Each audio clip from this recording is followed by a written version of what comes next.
মধ্যপ্রাচ্যের সাম্প্রতিক সংঘাত ঘিরে নতুন করে আলোচনার জন্ম দিয়েছেন মার্কিন প্রেসিডেন্ট ডোনাল্ড ট্রাম্প। তার এক বিস্ফোরক দাবিকে কেন্দ্র করে আন্তর্জাতিক অঙ্গনে শুরু হয়েছে ব্যাপক জল্পনা কল্পনা।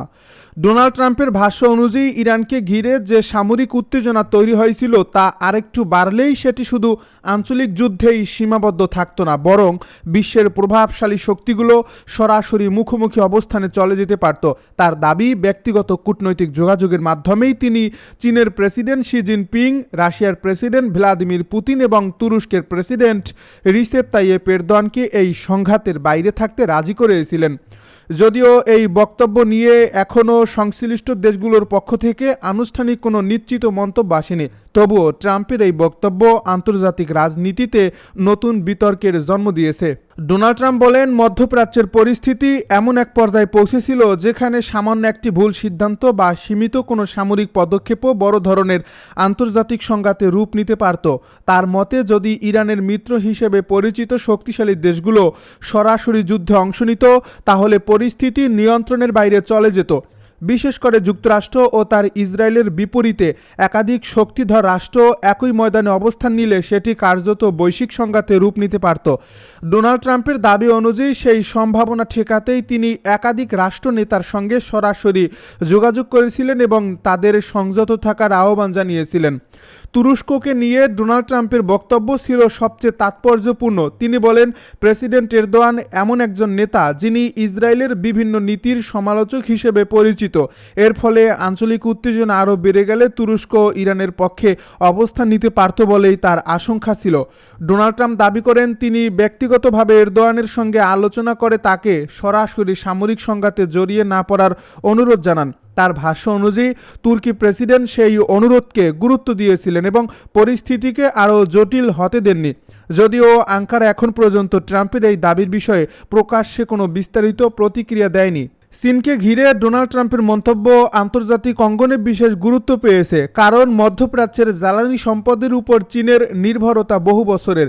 বিশ্বের দ্বিতীয় বৃহত্তম অর্থনীতি হিসেবে চীনের শিল্প ও উৎপাদন খাতের জন্য নিয়মিত তেল সরবরাহ অত্যন্ত গুরুত্বপূর্ণ। ইরান সহ মধ্যপ্রাচ্যের বিভিন্ন দেশ থেকে বিপুল পরিমাণ জ্বালানি আমদানি করে বেইজিং। তাই এই অঞ্চলে দীর্ঘমেয়াদী যুদ্ধ শুরু হলে চীনের অর্থনীতি, জ্বালানি নিরাপত্তা এবং বৈশ্বিক বাণিজ্যিক স্বার্থ বড় ধরনের চ্যালেঞ্জের মুখে পড়তে পারত। ডোনাল্ড ট্রাম্পের দাবি, তিনি প্রেসিডেন্ট শি জিনপিংয়ের সঙ্গে সরাসরি যোগাযোগ করে চীনকে এই সংঘাতে সাময়িকভাবে জড়িয়ে না পড়ার আহ্বান জানান এবং বেইজিং নিরপেক্ষ অবস্থান বজায় রাখে। রাশিয়াকে নিয়েও ট্রাম্পের বক্তব্য সমানভাবে আলোচিত হয়েছে। দীর্ঘদিন ধরেই ইরান ও রাশিয়ার মধ্যে ঘনিষ্ঠ কৌশলগত সম্পর্ক রয়েছে।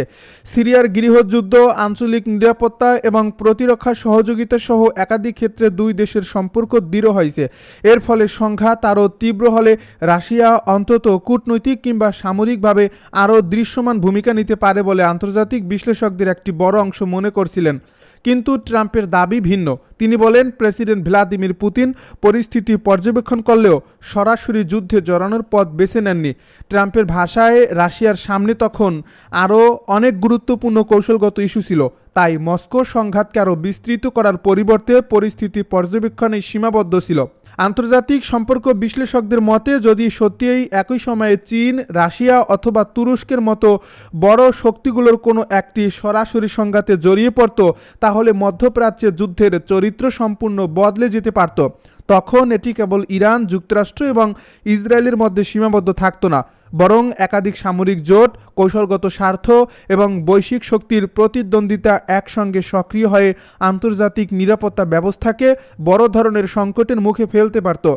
বিশেষজ্ঞদের মতে, এমন পরিস্থিতিতে জ্বালানি বাজার, আন্তর্জাতিক বাণিজ্য, সামুদ্রিক নিরাপত্তা এবং বৈশ্বিক অর্থনীতিতেও ব্যাপক প্রভাব পড়ার আশঙ্কা ছিল।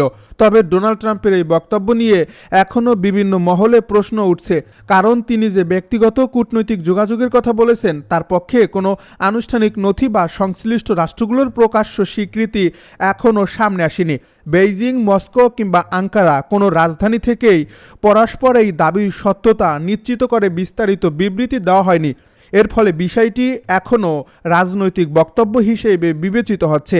অনেক বিশ্লেষকের মতে, ডোনাল্ড ট্রাম্প তার আন্তর্জাতিক কূটনীতির বড় অংশই পর্দার আড়ালে পরিচালিত হয়। যার সব তথ্য কখনোই জনসম্মুখে আসে না।